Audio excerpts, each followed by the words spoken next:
Well, hey, didn't see you there. Funny how that works. Nah, I'm just kidding with you. I did see you there. How else would I have known that the camera was running? Jeez. Anyways, got the Impala out, as you can see right this general area. Got some coffee. Today's video, long awaited, much teased by this guy here, Majigger. Guess what we're doing? Did you figure it out? What about you? Nope. Yep. Mm-hmm. Hey, I bet you read the title, figured it out. Yeah, that is correct. We're back working on Angus. 1981. Chevrolet C10. Two-wheel drive flavor. Getting LS swapped. 4L60 transmission. Yeah. Let's get into it. Man, the Impala's looking good today. As true as that might be, I can't work on it. I gotta get this done. So I set forth a deadline on Angus here to have the LS in and running by the end of summer. Well, we're just past 4th of July, so for those keeping track at home, summer usually up here is only about another about 3 months left. And it needs a lot of work.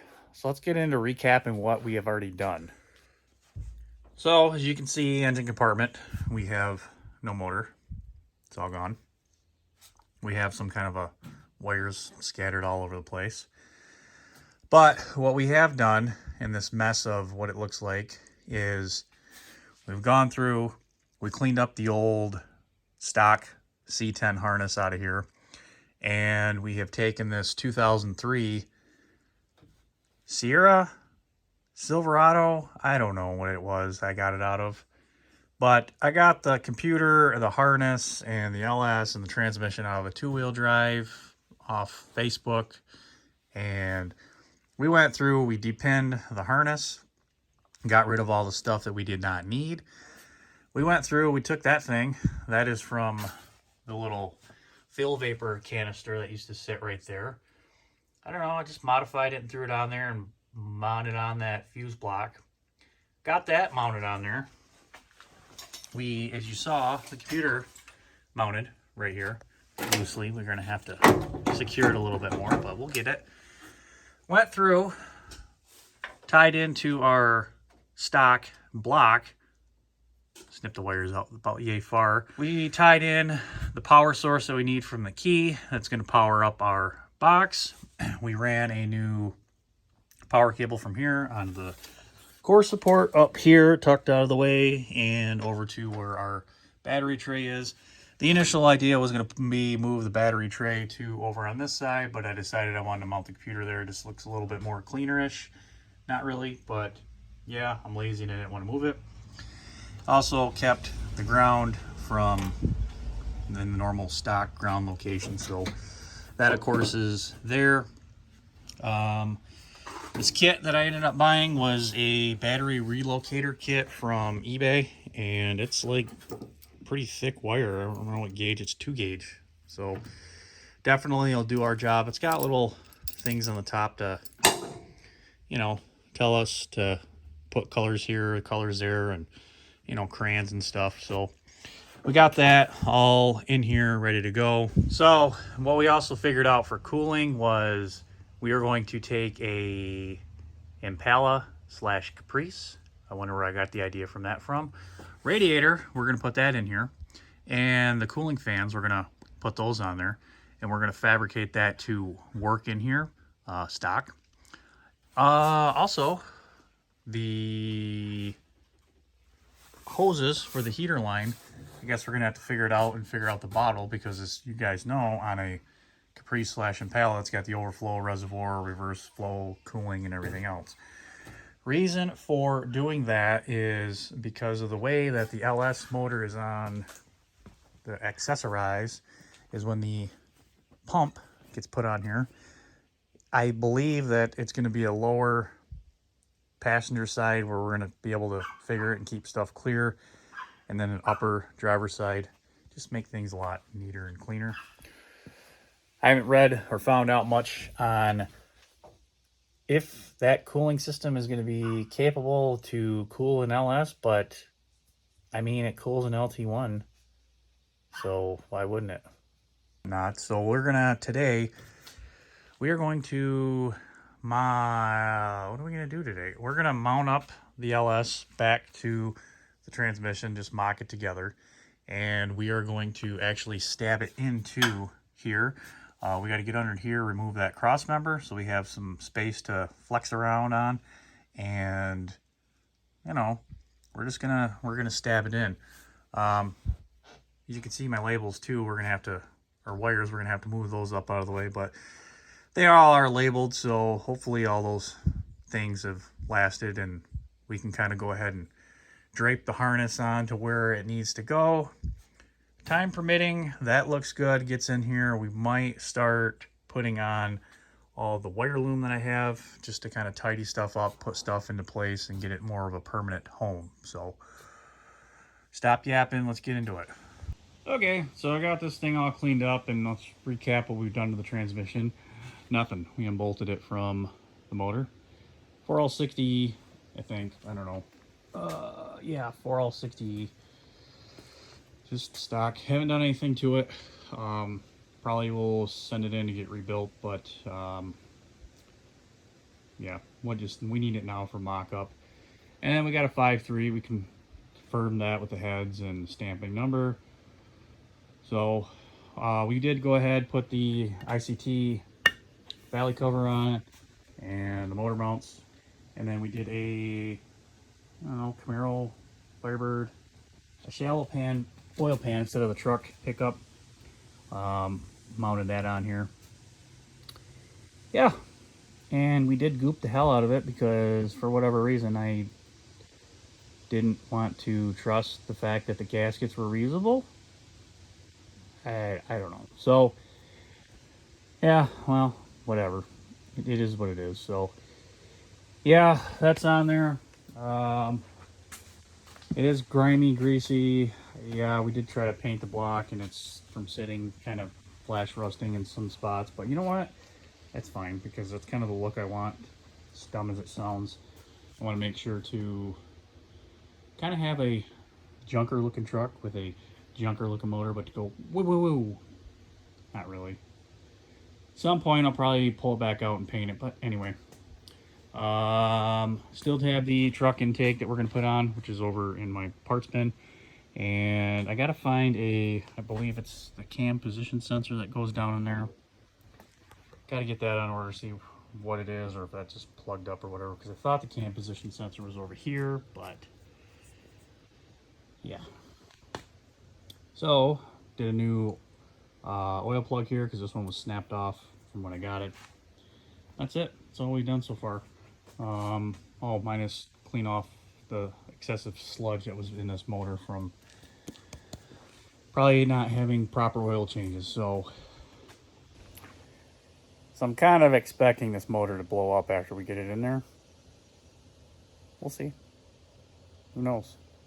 But hey, well, this gives us a reason to pull it out and rebuild it. So anyway, that's where we're at. So now we're going to go ahead and take the cherry picker. We're going to pick this motor up, get it off of the stand here, and set it down and marry it back up to the transmission. And then we are going to, I don't know, go from there. All right, so motor is suspended and had provisions there for the bolts. I had to clean them out. They were caked in mud, so WD-40 cleaned them out, chased them with the tap and cleaned it out, so it's good. This little majigger works really well for balancing and pivoting motor and transmission into an engine bay to keep it square. So really nice. Harbor Freight, highly suggested if you if you so choose. But now we're gonna pop off the little holder jigger on her for the torque converters here and drop the motor down, made them up. But first, what did I almost forget? You don't need a way to start the motor. Yeah, we gotta pop the flywheel back on, so went ahead and cleaned up the snub there and we'll get that put on. All right, flywheel's on. Cleaned all that up and put it on there. Did have to torque these to 75 foot-pounds. Just so you know too, when you're torquing down a flywheel, you're gonna spin the motor on, so you gotta find one of these holders and do something to keep it from spinning. I just kind of took a screwdriver and popped it up against here and pushed it in far and held it and torqued it, and there you go. So if you're doing it inside of a car, it's obviously a heck of a lot harder. I know the Trailblazer, I had to jam a flat blade in here and just kind of twist them and hold it, and yeah, it was much easier when it's out of the car. But as I'm sitting here doing this, all of a sudden I see a couple drips. I'm like, well, that's weird.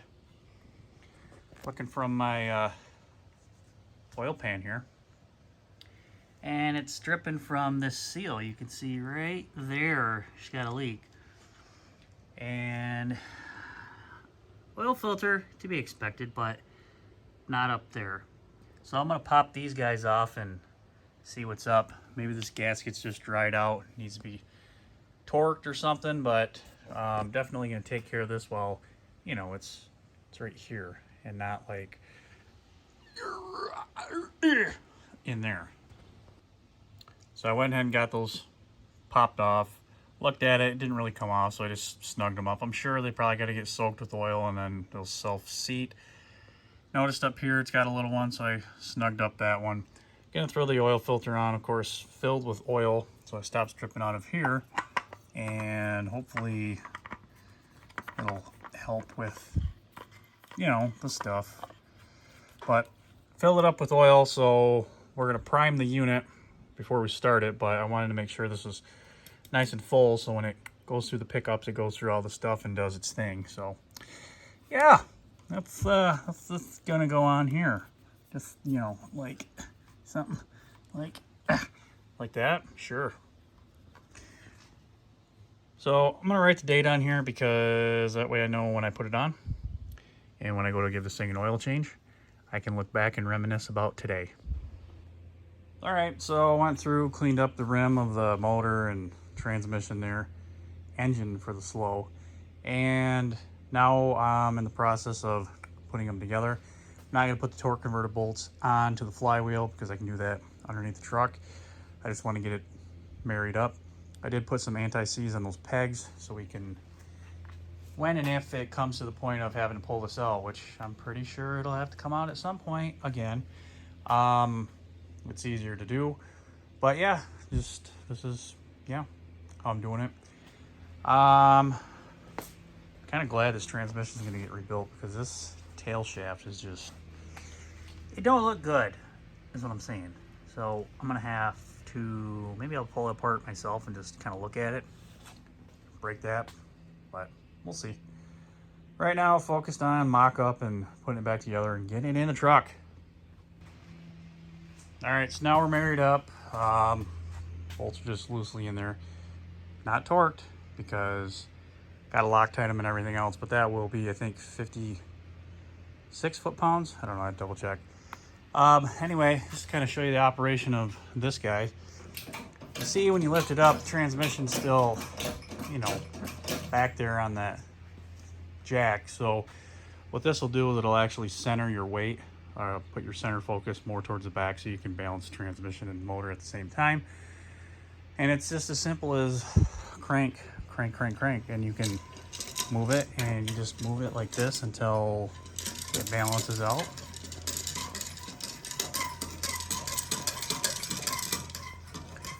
Pretty simple, pretty ingenious, but this will allow you to lift it up, do certain things into your motor compartment, engine compartment, whatever you want to call it. Well, look, now it's just floating there, dangling around, set up.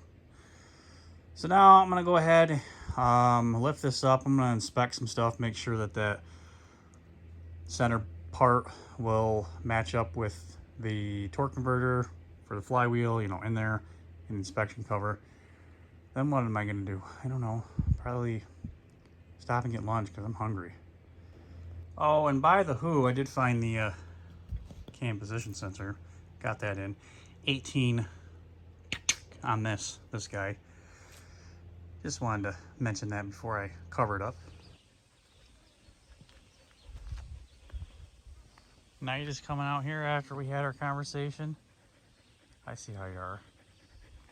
Okay. So, discussed with the owner, you know, Bella, of the shop here, and she said she's making an executive decision to just, yeah, we're talking about you, put the thing together, as it sits outside here, get it so it's running and driving, and then work on it as you can. But yeah, so I gotta do what the boss says, right? She's mad at me now because I had fight. So yeah, I guess we're just gonna do that. So I'm gonna pop these bell housing bolts back off. This one, of course, you know, it doesn't have provision for it. But I'm gonna pull them back off, clean them up, and Loctite them up. And yeah, we'll go ahead and start getting this ready to drop in. So I got some more clarification from the owner, and she said just throw it all together and slap it in. Okay, because it's a budget build. I just work here. So anyway, so we went up, cleaned up the heads where the headers are going to go on, cleaned up the little brass temp sensor. Just going to reuse it even though it's got some meltiness on it. We'll see if we can make it work. If not, it's easy enough to change. Headers that I got are these stainless steel guys. Got them off Amazon, and they're really nice. They were like 100 and some odd bucks, but cool thing about it is if you want to go backwards with them, you know, put them on like this so your thing goes that way. You could put one of those, what are they, ninja slicers up front. Yeah, but not bad. They come with the collectors. You got the little spots for an O2 sensor, or you can plug it. But we're gonna need those because we have O2s. So Amazon, I'll leave a link in the description, maybe, hopefully. Yep, I will. So I'm gonna toss these on, and they came with gaskets. How about that? So I'm gonna put these on, and we'll stab her a little further, I guess. Sure, something like that. Always something, right? Just never fails. It's always just something. So let me show you what I'm talking about. So as you go to pop a header on, you got to put, you know, some kind of hardware in there. Oh look, they don't fit. They fit here. They look like they fit here, but we don't need it right there. We need these ones. So I got to dig up some more hardware and figure it out. The good news is I got this for something if I wanted to do something with it. Yeah. Well, the frustration continues to set in. My clamshell motor mounts that I got, I don't know where they are. You know, you order parts and then they kind of get put to the side and they just, yeah. So I don't know where those are at, so I'm probably gonna have to order up a new set. So I threw the spark plugs in because I found those, and why not? Yeah, so I'm missing the hardware for my headers now, and then the clamshells for the motor mounts to get them in there. If you guys are unfamiliar with that, you have this plate here. It's got all these adjustments, and the part that I need is going to be like a, and it doesn't slide, but it has adjustments on the top of it to go onto the stock motor mounts in here. So without those, we're kind of pooped from putting the motor in. However, we still gotta get that transmission mount out. So I'm gonna climb underneath there and knock that out. Well, transfer cross member that thing down right over there. It's going to be tomorrow's video and project. Running out of time for today. I did find the LS motor mounts that came with the motor. Unfortunately, they're not going to work, so I'm just going to have to order some up. Well, so yeah, I'm going to clean up, prep for tomorrow, and wrap this video up. Thanks everyone for watching. See you later.